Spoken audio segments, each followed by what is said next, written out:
Kalau Mas Anies sendiri berkali-kali dikatakan bahwa namanya itu sudah di kantongnya. Kemarin dia tambah lagi dengan kriteria nol itu. Sebetulnya kalau menurut saya kriteria nol itu ya bukan tambahan kriteria. Kalau matematika kan satu tambah nol satu, dua tambah nol ya dua. Jadi kalau ada lima kriteria tambah nol ya sebetulnya lima juga. Kriteria nol itu kan kriteria wajar aja. Kriteria ya pokoknya jangan kena hukum dulu lah. Kita belum apa-apa udah nginjak rem sama kopling gitu ya. Secara kasat mata bisa kok kita melihat kira-kira siapa yang akan dipilih oleh Anies Baswedan karena tidak banyak tokoh yang berani tampil di muka publik bersama Anies Baswedan. Nggak banyak. Sebut aja nama-nama lain itu. Kita tanya lagi, ini orang pernah pernah bareng Mas Anies apa enggak ya? Pernah muncul bareng sama Mas Anies enggak ya? Karena apa? Mereka takut-takut aja. Jadi kalau kemudian kita nanya kira-kira siapa, sebetulnya udah kelihatan juga sih kira-kira siapa. Walaupun Mas Anies bilang namanya sudah di kantong dan akan ada kejutan.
Eh, Terima kasih Bang Aldi. Jadi memang yang ditunggu-tunggu oleh rakyat kan pasangan nih, pasangan capres dan cawapres. Kalau dari awal diumumkan banyak untungnya buat rakyat ya. Kita bisa cek rekam jejak, visi misi dan lain-lain. Dan yang terpenting justru buat capres cawapres nih kalau diumumkan di awal itu mungkin akan lebih punya waktu mengcover Indonesia dalam rangka kampanye gitu. Karena Keren, kalau keren. resminya kan ya resminya kan cuma 75 hari itu. Ya Ustaz ya. Jadi nggak kejar kalau menurut saya. Nah, terkait dengan konstelasi pemilihan cawapres itu kan Mas Anies sebetulnya diberikan keleluasaan oleh para anggota koalisi partai politik ya, partai politik anggota koalisi untuk menentukan sendiri cawapresnya. Nah ini sebetulnya menarik karena yang lain nggak begitu. Pak Ganjar misalnya, dia sangat mungkin itu tinggal disodorkan saja tuh. Jadi mungkin dia nggak bisa milih tuh. Apalagi Ibu Mega ya kalau sejarahnya nih nggak pernah memilihkan eh, calon wakil presiden buat petugas partainya itu sosok atau tokoh yang bisa melawan petugas partainya di periode kedua gitu. Jadi kita ambil contoh Yusuf Kala atau Kiai Ma'ruf gitu misalnya. Itu dua-duanya Bu Mega penilaian utamanya itu tidak berpotensi melawan calonnya, melawan petugas partainya. Jadi kalau sekarang berseliweran yang akan menjadi wakil presiden Mas Ganjar ya, misalnya Pak Andika atau Mas Sandi, itu pelaahan pertamanya itu pasti itu tuh. Ini nanti di periode kedua bakal ngelawan petugas partai saya atau tidak. Jadi Mas Sandi itu kalau mau jadi wapresnya Ganjar tuh harus memastikan dulu ke Ibu Mega dia nggak akan maju tuh. Pak Andika gitu ya, Pak Erik gitu. Sebut aja tuh nama-nama yang memang beredar sebagai calon wakil presiden termasuk Mas AHY ya, Bang Herzaki. Nah itu penilaian awalnya begitu. Nah kemudian kenapa nampaknya PDI Perjuangan juga nyaman terhadap Kiai Ma'ruf? Karena memang Kiai Ma'ruf ini kan mungkin kita penilaiannya wah Kiai Ma'ruf ini kerjanya santai nih. Bahkan nggak santai dia itu menjalankan undang-undang. Secara undang-undang dia benar tuh. Kan dia standby aja menggantikan tugas dari presiden atau bila presiden berhalangan. Jadi kalau presidennya maunya ke sana kemari sendiri, nggak ngasih tugas ke cawapres, jadi benar itu demi undang-undang gitu. Nah, jadi kelihatannya kalau Mas Ganjar itu akan disodorkan saja. Dia mungkin ya ditanya lah pasti ini kalau ini setuju nggak, kalau ini setuju nggak, tapi kelihatannya bakal disodorkan. Waktu Pak Jokowi seingat saya juga disodorkan deh, Pak Yusuf Kala itu ya. Nah, kemudian bagaimana dengan Pak Prabowo? Pak Prabowo ini kan KIJ nih, Koalisi Instruksi Jokowi. Jadi terserah Jokowi aja. Bahkan bisa nggak nyalon dia. Jadi Bang Ali gini, kan kita lihat ya, manuver Pak Jokowi 2 minggu belakangan ini adalah, ini kalau di dalam disertasi saya disebutnya creating momentum. Dia sedang mempersiapkan momentum untuk Pak Prabowo nih Pak Jokowi itu. Dimulai dari Effendi Simbolon, kemudian apa namanya Bang Budi Ari jadi menteri hingga Budiman Sujatmiko mengunjungi Pak Prabowo. Itu sih saya dari awal yakin betul bahwa kunjungan Budiman Sujatmiko itu arahan dari istana.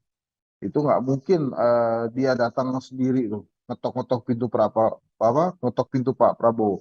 Kenapa saya katakan sangat mungkin di istana? Itu yang menyambut satu partai itu seorang Budiman Sujatmiko datang berkunjung ke rumah Prabowo Subianto yang menyambut itu pengurus partai Gerindra lengkap, ketua dan sekjen. Jadi sangat nggak mungkin kalau nggak ada arah. Nah, kenapa kemudian harus Budiman ya? Karena Pak Prabowo itu kan salah satu hambatannya yang paling sering diungkit-ungkit itu kan HAM ya. Nah, Budiman Sujatmiko ini ikon perjuangan melawan penegakan HAM gitu. Jadi kalau kemudian Budiman yang datang, ini diharapkan akan terkikis isu-isu seperti itu walaupun ikatan keluarga orang hilang Indonesia IKOHI itu berstatement sangat keras terhadap Budiman Sujatmiko. Nah, karena KIJ ya Pak Prabowo ini, jadi dia nggak terlalu peduli siapa wapresnya, yang penting dia bisa nyalon. Karena sangat mungkin dia nggak bisa nyalon itu kalau berhasil nih creating momentumnya Pak Jokowi sehingga Ibu Mega lihat gitu ya, itu mungkin akan jadi bargaining position yang bagus banget buat Pak Jokowi untuk masuk lagi ke PDI Perjuangan kan gini ya. Ganjar Pranowo itu kan tadinya anak emasnya Pak Jokowi itu. Pak Jokowi terlihat sekali mempersiapkan Ganjar.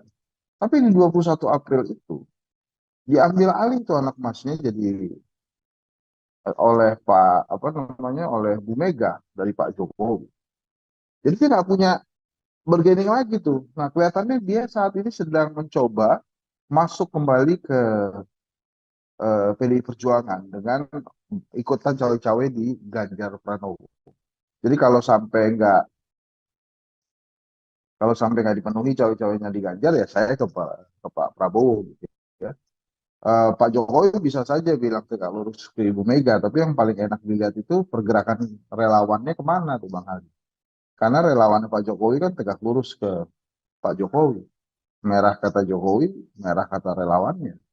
Jadi kalau kita lihat Noel, terus kemudian Budi Ari misalnya lebih dekat ke Prabowo ya itu arahannya jangan-jangan memang demikian. Jadi kalau konstelasi sih itu Pak Prabowo tuh mau dikasih Erik oke, pokoknya tergantung Pak Jokowi aja saat ini tuh. Tapi begitu Pak Jokowi deal sama Ibu Mega, quote and quote, itu dibawa semua partai politik pendukung Ganjar, dia nggak punya pasangan tuh, sendirian dia. Nggak tahu tuh kalau melobi Bang Herzaki diterima nggak tuh Prabowo kira-kira. Kalau emang udah nggak bisa nyalon lagi Pak, saya masuk ke KPP deh Pak, gitu ya. Ya itu kan pasti belum tentu juga tuh pasti dipertimbangkan sih dipertimbangkan, tapi diiakan atau tidak kan tergantung koalisi perubahan untuk persatuan. Kalau saya jadi Pak Prabowo dari sekarang hijab kabul sama Caimin tuh. Caimin itu kalau dia susul dengan kedai kopi pun dipasangkan dengan Pak Prabowo itu kalahnya juga nggak jauh-jauh amat dengan Prabowo Erick Thohir gitu misalnya. Apalagi Caimin itu lebih punya akar di Jawa Timur ketimbang Pak Erick Thohir. Saya nggak ngerti tuh. Kenapa Pak Prabowo justru mengambil resiko ya tidak ijab kabul dengan pasangan yang ada. Akhirnya apa kejadian? Waktu haul Bung Karno di GBK, Pak Prabowo nggak diundang oleh PDI Perjuangan, PKB-nya datang ke acara itu. Coba tuh kalau misalnya beneran kejadian, kayak misalnya kan kemarin Mbak Puan ketemu Erlangga, ketemu Caimin gitu ya. Itu kan harusnya Pak Prabowo juga lihat-lihat tuh sinyal-sinyal seperti itu. Jadi kalau banyak yang bilang ya, yang jelas kalau saya tidak salah bukan dari kubu koalisi perubahan untuk persatuan tuh. Katanya wah ini bakal dua calon gitu ya. Jangan-jangan memang hanya tersisa Ganjar dan Anies Baswedan. Nah, kalau Mas Anies sendiri berkali-kali dikatakan bahwa namanya itu sudah di kantongnya. Kemarin dia tambah lagi dengan kriteria nol itu. Sebetulnya kalau menurut saya kriteria nol itu ya bukan tambahan kriteria. Kalau matematika kan satu tambah nol satu, dua tambah nol ya dua. Jadi kalau ada 5 kriteria tambah nol ya sebetulnya 5 juga. Kriteria nol itu kan kriteria wajar aja.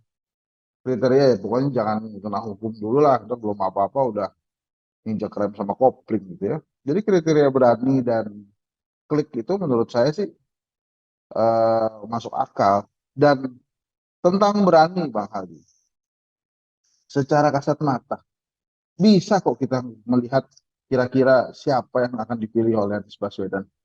Karena tidak banyak tokoh yang berani tampil di muka publik bersama Anies Baswedan. Nggak banyak. Sebut aja nama-nama lain itu. Kita tanya lagi, ini orang pernah pernah bareng Mas Anies apa enggak ya? Pernah muncul bareng sama Mas Anies enggak ya? Karena apa? Mereka takut-takut aja. Disebut, tapi nggak berani tampil bareng. Yang berani tampil bareng yang paling sering, AHY. Mas Anies naik haji, diantar, pulang jemput. Gitu kan. Beberapa kali terlihat bersama. Yang paling baru, diskusi. Sebelumnya apalagi? Pak Gatot misalnya. Tapi yang lain-lain kan belum pernah terlihat bareng. Gitu. Pak Aher tuh kapan terlihat bareng sama Pak Anies ya? Oh, waktu ulang tahun PKS yang saya lihat langsung sih. Pak Aher sama Mas Anies tuh. Mungkin Ustadz Mardani lebih sering sama Mas Anies terlihat di publik seperti Pak Aher. Jadi kalau kemudian kita nanya kira-kira siapa, sebetulnya sudah kelihatan juga sih kira-kira siapa. Walaupun Mas Anies bilang namanya sudah di kantong dan akan ada kejutan gitu ya. Dan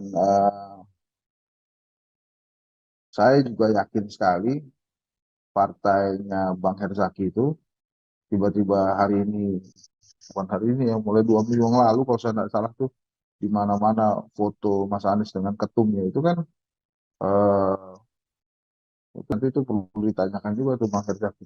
Walaupun saya ngelihat ada beberapa baliho keren juga sih, ada Mas Anies di belakangnya ada Ustadz Saihu, ada Pak Surya Paloh dan Mas Ahaye jadi bersama-sama. Itu keren juga. Mudah-mudahan nanti akan ada apel siaga 3 partai politik sekaligus. Apel siaga perubahan untuk persatuan. Jadi ada 3 partai sekaligus. Ini kan sekarang Demokrat bikin sendiri itu kan, Mas Ahaye menggebu-gebu, menggelora eh, pidatonya. Kemudian PKS waktu itu ada Pilat sendiri juga kemarin. Nasdem bikin sendiri. Itu kalau bikin rame-rame, wah seru tuh. Gitu kira-kira Bang Aldi.